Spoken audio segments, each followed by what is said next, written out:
हम अपने दूसरे खास मेहमान के पास जाना चाहते हैं, कपिल सिब्बल साहब, जो कि अशोक गहलोत की तरफ से आप कोर्ट में आए और आप राज्यसभा के सांसद भी हैं कांग्रेस पार्टी के। सिब्बल साहब, एनडीटीवी से बात करने के लिए आपका बहुत बहुत धन्यवाद। मैं जानता नहीं कि आप सुन पाए कि नहीं कि सचिन पायलट की तरफ से जो वकालत कर रहे थे उन्होंने अपना क्या दलील रखी, लेकिन अगर मैं आपको ये बता दूं कुछ मुख्य पॉइंट, उन्होंने ये बोला कि ये मामला बिल्कुल कोर्ट में जाने लायक है क्योंकि इसमें स्पीकर ने जो रवैया अपनाया है वो एक पक्ष के को फेवर करने के लिए पहुंचा है। इनको कैसे मालूम? इनको कैसे मालूम कि स्पीकर एक तरफिया फैसला करेंगे? मुकुल जी को मालूम है? क्या जज साहब को भी मालूम है? उनका ये कहना है कि 3 दिन में ये जो नोटिस दिया उसकी वजह से। वो तो सुप्रीम कोर्ट ने कहा है। सुप्रीम कोर्ट की 2 जजमेंट है, महाचंद्र प्रसाद की और रवि नायक की। 2 सुप्रीम कोर्ट की जजमेंट है जहां 3 दिन के नोटिस को बहाल किया गया। ये कहा कि ये जो रूल्स हैं ये असेंबली के रूल्स हैं, ये कोई मैंडेटरी रूल्स नहीं है। तो मतलब कि ऐसा है ना, प्रॉब्लम ये है कि मुझे एक उदाहरण दे दो। हिंदुस्तान के इतिहास में 1992 की जजमेंट के बाद, 1992 की जजमेंट क्योटो होलोवन की हुई, उसके बाद हिंदुस्तान के इतिहास में दे दो कि स्पीकर की कार्रवाई को रद्द किया या उस पर रोक लगाई। इतिहास की बात है ये तो जजमेंट्स की बात है ना। आपको लगता है सिब्बल साहब, मेरे ख्याल जो 92 के एससी की वर्डिक्ट की आप बात कर रहे हैं वो ये वाला तो नहीं है? With regard to 10th schedule, judicial review should not cover any speech prior to making a decision by speaker and chairman. हाँ, उसमें साफ लिखा है कि जब डिस्क्वालिफिकेशन पिटीशन फाइल होती है उसका नोटिस लाजमी है कि जिसके खिलाफ फाइल हो उसके पास जाए।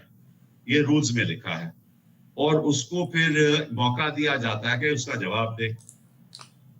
और जब ये नोटिस गया तो इन्होंने तुरंत रिट फाइल कर दी और उस जजमेंट में ये लिखा है कि जब तक स्पीकर फैसला नहीं करेगा कोई अदालत उस पे रोक नहीं लगा सकती।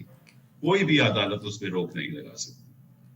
ये उस जजमेंट में लिखा है। क्यों नहीं रोक लगा सकती? आपका कहना है कि ये दोनों मामले अलग अलग हैं।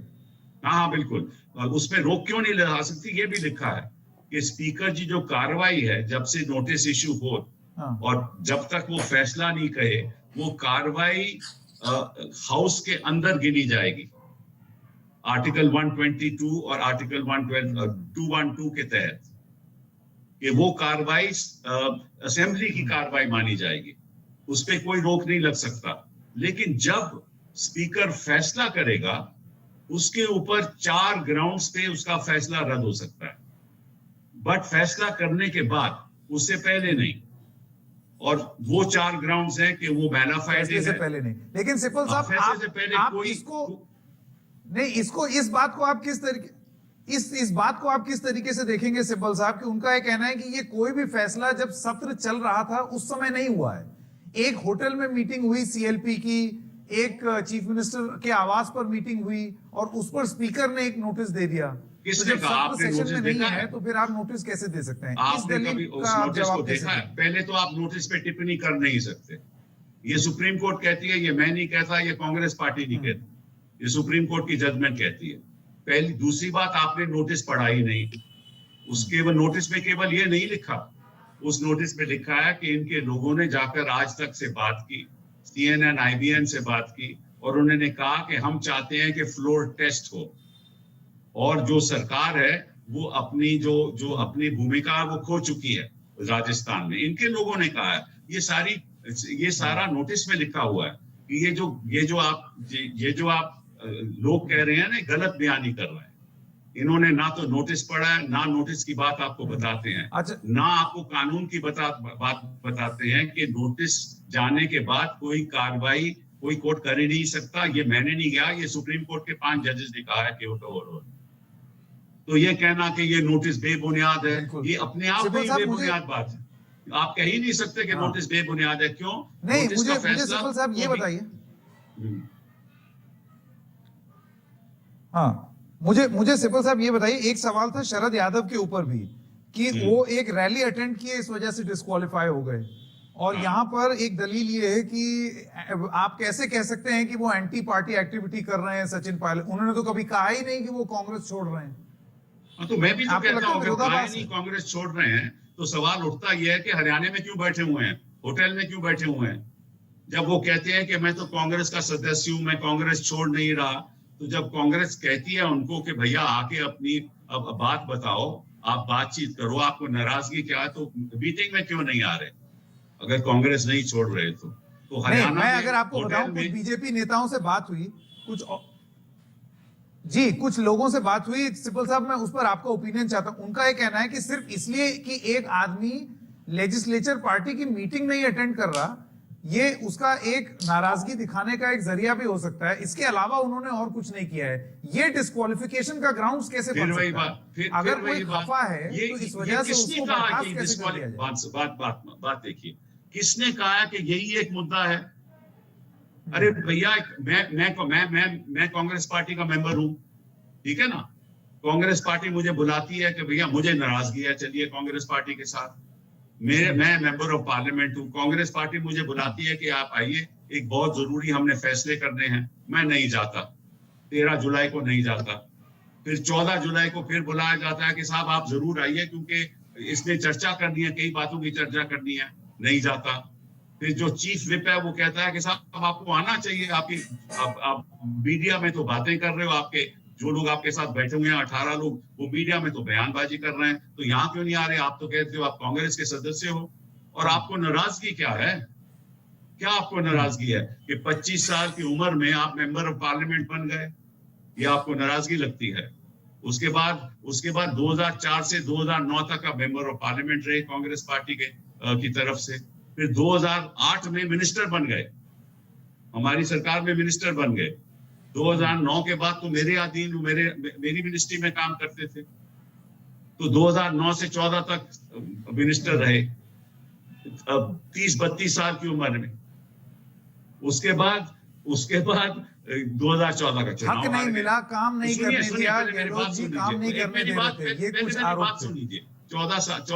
2014 में चुनाव हार गए, फिर राजस्थान के चुनाव हुए, फिर उसमें डिप्टी चीफ मिनिस्टर बन गए, डिप्टी चीफ मिनिस्टर बन भी गए, उसके बाद पीसीसी प्रेसिडेंट भी बन गए, और साथ में 5 पोर्टफोलियो भी संभाल लिया।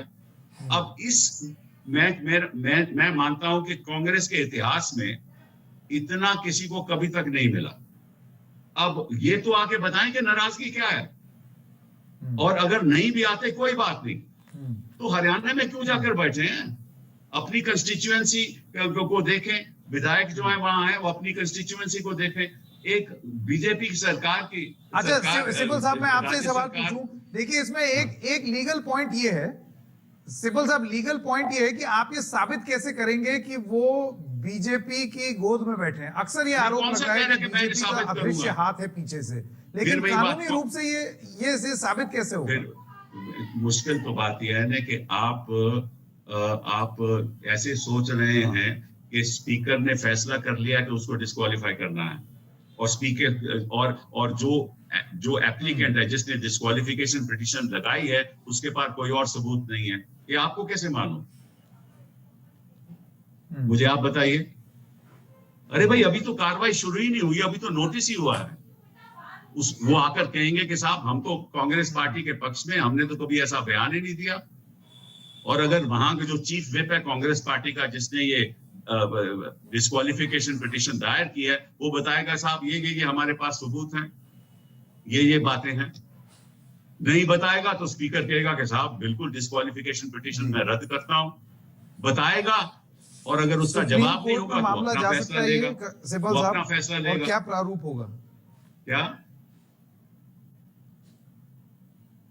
मैं कह रहा हूं, सुप्रीम कोर्ट में अभी ये मामला जाता दिख रहा है, वो क्या प्रारूप लेगा? आप राजस्थान हाई कोर्ट का मामला क्या दलील रखें? पहले सुप्रीम कोर्ट का मामला जाता दिख रहा है, अगली बात है पहले आप कानून की बात समझिए। मैंने ये बोला ना, 1992 की जजमेंट है, 5 जजेस की जजमेंट है, उसने साफ तौर पे लिखा है कि स्पीकर के डिसीजन से पहले कोई कार्रवाई हो नहीं सकती। 1992 से लेकर 2020 तक 28 साल में कोई ऐसा कानून का फैसला नहीं आया, कोई कोर्ट का फैसला नहीं आया कि दखल अंदाजी हो सकती है। ठीक है, तो ये तो हो गई कानून की बात। जहां तक एविडेंस की बात है, वो एविडेंस तो अभी सामने आई नहीं, ना कोर्ट को मालूम है, ना इनको मालूम है, ना किसी और को मालूम है, ना उसमें कोई दखल अंदाजी कर सकता है, ना उसमें कोई बयानबाजी कर सकता है। तो वो एविडेंस तो अभी आएगी ना। अब जहां तक गवर्नर सत्र नहीं बुला रहे हैं, थोड़ी देरी कर रहे हैं, इसमें कोई लीगल दांवपेच देख सकते हैं आप? नहीं, सुप्रीम कोर्ट का 5 जजेस का वो भी फैसला है। वो नबम टुकी के केस में मैंने ही बहस की थी, आंध्र प्रदेश के केस में। ये जो क्योटो होलोन का जो फैसला है, उसमें भी मैंने बहस की थी 1992 में। नैरिमन साहब और मैं दोनों वकील थे उसमें।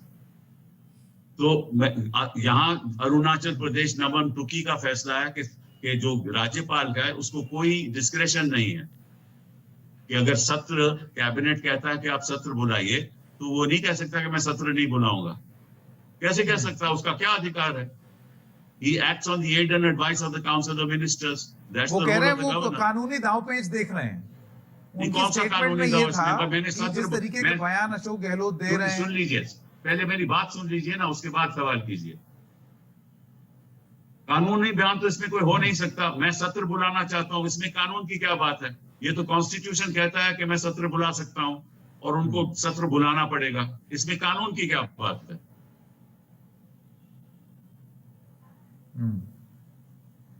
कानूनी की बात क्या, मुझे ये बताइए, कौन कह सकता है इसमें कोई कानूनी दाव पेच है? ठीक है, नहीं ये मैं नहीं कह रहा हूँ सिब्बल साहब, ये तो गवर्नर साहब का कहना है कि जिस तरीके के बयान दिए जा रहे हैं कि लाख लोग बुला लिए जाएंगे। नहीं, कुछ कौन सी कानूनी बात है उसमें? कोई सत्र में तो लेजिस्लेटर ही एंटर करेंगे, कोई और एंटर कर ही नहीं सकता। विधायक तो वही आ सकते हैं और कोई तीसरा आदमी आ नहीं सकता। ठीक है ना? तो गवर्नर साहब बताए तो उसी के इसमें कौन सी बड़ी कानूनी बात है? हमने भी तो 45 साल कोर्ट्स में प्रैक्टिस किया। हमने तो कभी ऐसा सुना नहीं कि गवर्नर साहब कहेंगे कि भाई अभी तो आपने कहा सत्र बुलाता हूँ। ऐसे तो बजट पास नहीं होगा अगर कोई कहे कि मैं सत्र नहीं बुलाता। 21 दिन का टाइम पीरियड कहते हैं वो सिब्बल साहब, उनका कहना है 21 दिन का समय तो दीजिए सोचने के लिए। वो तो संविधान में नहीं लिखा कि 21 दिन का समय, वो तो रूल्स में है ना। कल को अगर कोई कल को पेंडेमिक हो जाए और कल कोई ऐसा हादसा हो जाए और सत्र बुलाना पड़े, तो गवर्नर कहेगा कि मैं 21 दिन का इंतजार करूंगा? ये फैसला गवर्नर करेगा? अरे सरकार ने चलानी है ना, चीफ मिनिस्टर ने चलानी है, गवर्नर ने तो नहीं चलानी। तो अगर सरकार तभी चलेगी या सत्र बुलाया जाएगा जी। और इनको क्या तकलीफ है सत्र बुलाने की? अगर यही कह रहे थे, आपको याद होगा कि इन्होंने ही बयान दिया था, ये जो हरियाणा में बैठे हुए हैं सचिन जी के पास, यही कह रहे थे कि भाई सत्र जल्दी से बुलाओ, हम ट्रस्ट वोट कराना चाहते हैं।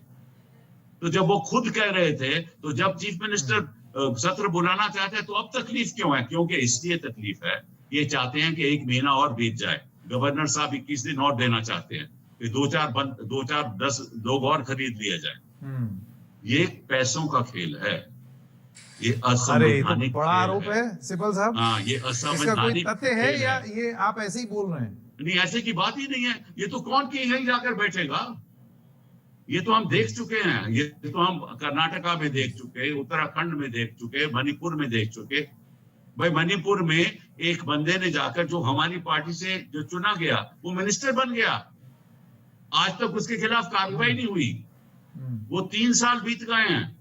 फिर सुप्रीम कोर्ट के जाके उसकी मिनिस्ट्री रद्द की। उसको बोला कि तू इस असेंबली में जा नहीं सकता। और जो मध्य प्रदेश में भी जो डिफेक्टर थे, सारे तो मंत्री बन गए। तो खेल किसका है? खेल तो राजनीति है ना, कि मुझे कोई पद दे दोगे या कुछ और दे दोगे तो फिर मैं ठीक है, मैं डिफेक्ट कर जाऊंगा। ये तो देखो, राजनीति में कोई आज कोई प्रिंसिपल्स नहीं रहे, कोई नीति नहीं है कोई। यहाँ किस तरह से सत्ता पाई जाए, सरकारें गिराई जाएं, चुनी हुई सरकारें गिराई जाएं, ये खेल है राजनीति में।